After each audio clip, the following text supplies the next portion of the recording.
Hi, this is Meg Lightheart from megalightheart.com. This week we're looking at The Age of Overwhelm by Laura Van Dernoot Lipsky, who is a researcher in working with people around secondary trauma, and she's put together this book which has some really useful collections of things to do with how we can deal with overwhelm.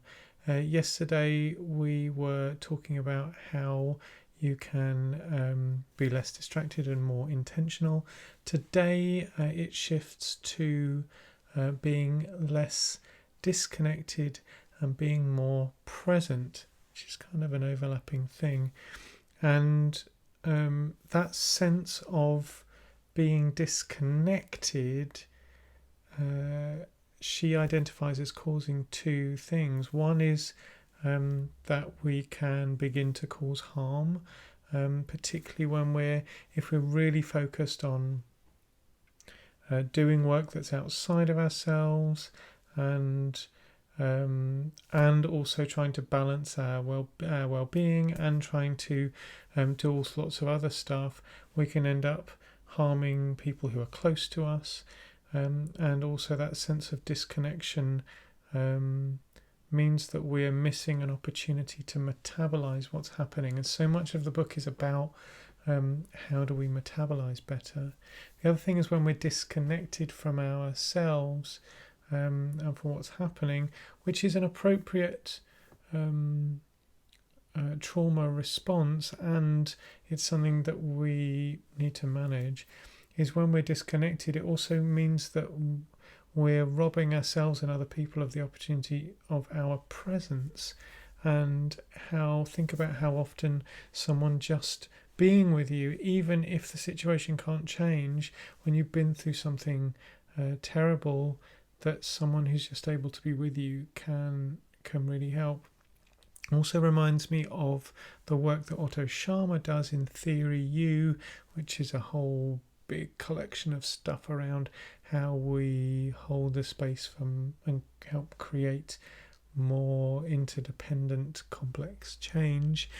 I remember he said once that when they were looking at the efficacy of someone intervening in a system, the thing that made the most difference was the quality of awareness of the intervener, and so the quality of presence. And so if we're disconnected, we're then not able to give people our presence, and we're not able to be present with our world.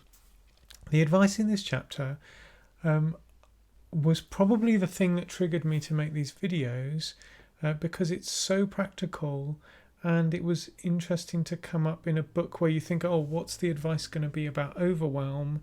Like, it's going to be about reducing the input, but also there's something around building our capacity to metabolize, to process what's going on. So it's really straightforward. None of this you've never heard of. You will have heard of all of this, but it's maybe useful reminders. She talks about detoxing, and that means obvious physical substances, but also anything where if you think about not doing it or not having it makes you feel fluttery.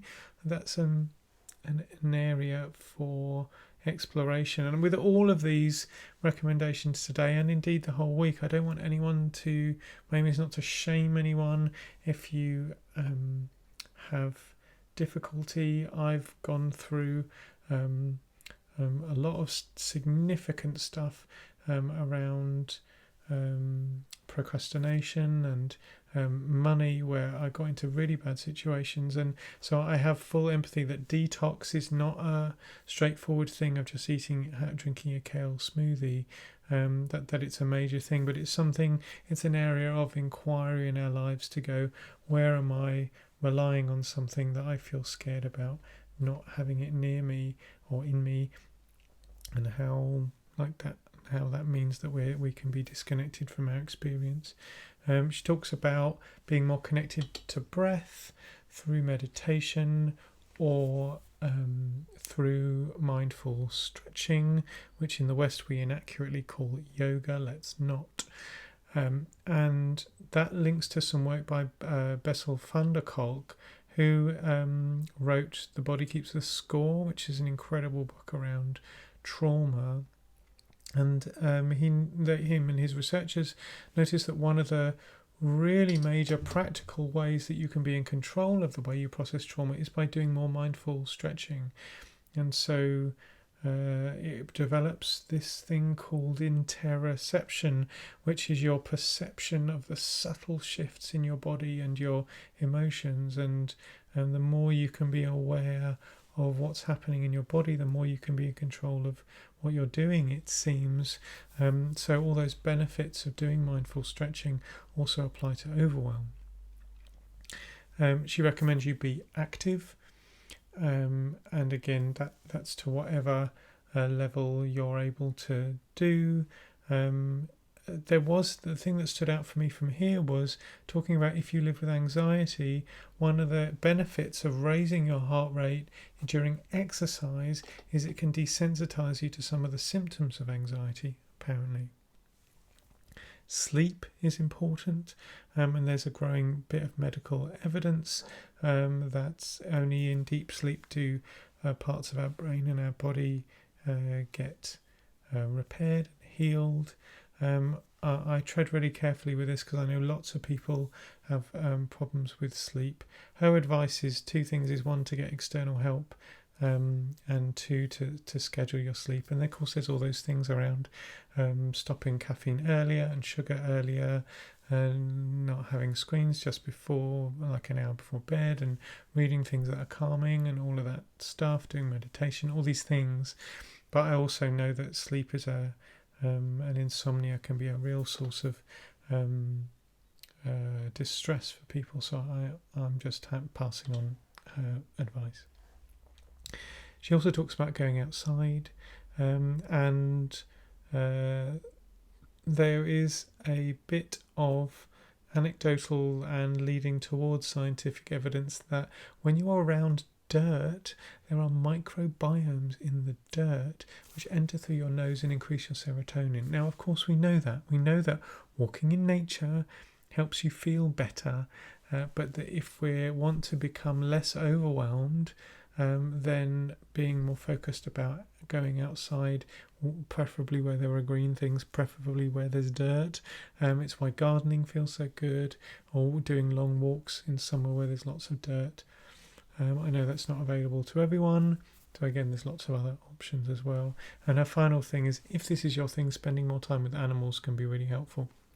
So the thing that stood out for me with this was, this is about how do we build more of our capacity to metabolize overwhelm and the input that we're having, as well as reducing them. So that's how some advice around disconnecting less and being more present. I'd be really interested to hear more about what you're doing. Tomorrow is more conceptual, about how we become less attached and more curious, and the advice is a bit less practical and more to do with our approach to life. So I'll see you in that one tomorrow. If you're looking for someone to support you in becoming more present and intentional in the way that particularly that you do work, then I'm around to talk. If you want to talk about a coaching relationship, go to megalightheart.com and have a look at the coaching packages that are there. If you have a steady income and you want to support me producing these kind of videos and podcasts and writing, then I'd love it if you became a monthly patron at patreon.com/megalightheart.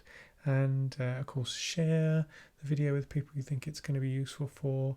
And also, if you click like or leave a question or a comment, that helps the mysterious algorithms share this content with other people. And if you're on YouTube, click subscribe, and then you'll know when the next video comes up, which will be tomorrow, when we're talking about how to be less attached and more curious. Thanks for hanging out with me today. I'll see you tomorrow. I'm Meg Lightheart from megalightheart.com.